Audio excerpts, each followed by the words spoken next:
तो brilliant knowledge के YouTube channel में आपका बहुत बहुत स्वागत है। यदि आपको ब्रिलियंट नॉलेज के वीडियोस अच्छा लगते हैं तो चैनल को सब्सक्राइब जरूर कीजिए।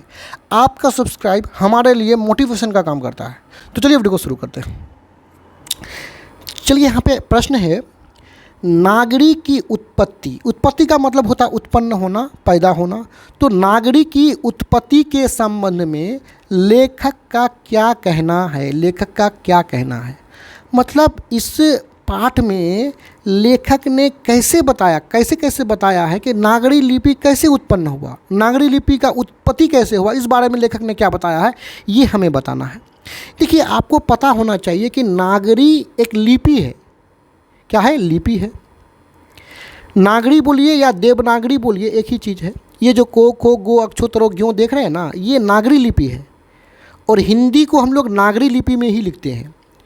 जैसे इंग्लिश ABCD रोमन लिपि है, तो इंग्लिश को रोमन में लिखा जाता है।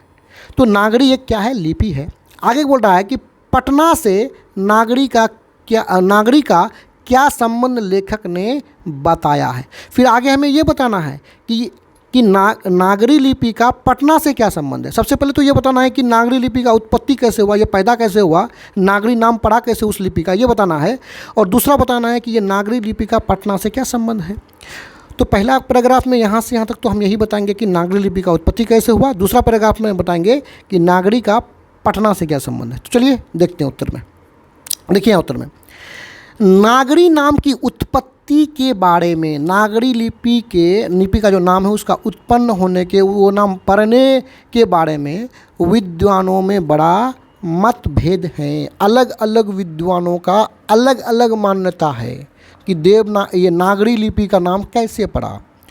इन्हीं मतभेदों में एक विद्वानों का मत है, एक प्रकार के विद्वानों का ये कहना, वो क्या है देखिए।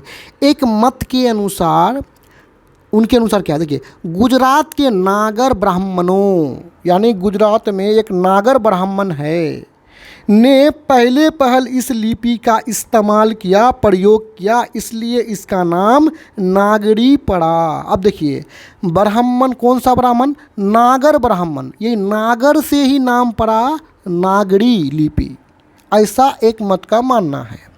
अब आगे हम लोग देखेंगे कि ये जो नागरी लिपि है इसका पटना से क्या संबंध है। देखिए, इसको ध्यान से समझिएगा। पटना से नागरी के संबंध के बारे में लेखक बताते हैं कि नागर या नागरी, वही नागरी या नागर शब्द उत्तर भारत के किसी बड़े नगर से संबंध रखता है। यानी बड़े नगर मतलब बड़े शहर से संबंध रखता है। यानी ये जो नागर या नागरी जो शब्द है, जो नागरी लिपि है, ये कोई उत्तर भारत के बड़े शहर से संबंध रखता होगा। उत्तर मतलब भारत के जो उत्तर साइड में जो क्षेत्र है, जो राज्य है, उसको उत्तर भारत बोलते हैं।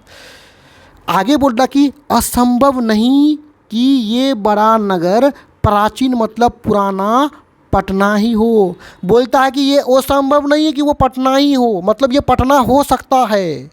वो जो बड़ा शहर से संबंध रखता है नागरी, हो सकता है वो पटना हो। ये असंभव नहीं कि पटना नहीं होगा, ये हो भी सकता है कि वो पटना हो। तो इस प्रकार वो लेखक यहाँ संबंध बताया है कि नागरी का पटना से क्या संबंध है। तो यहाँ पे ये वीडियो समाप्त होता है।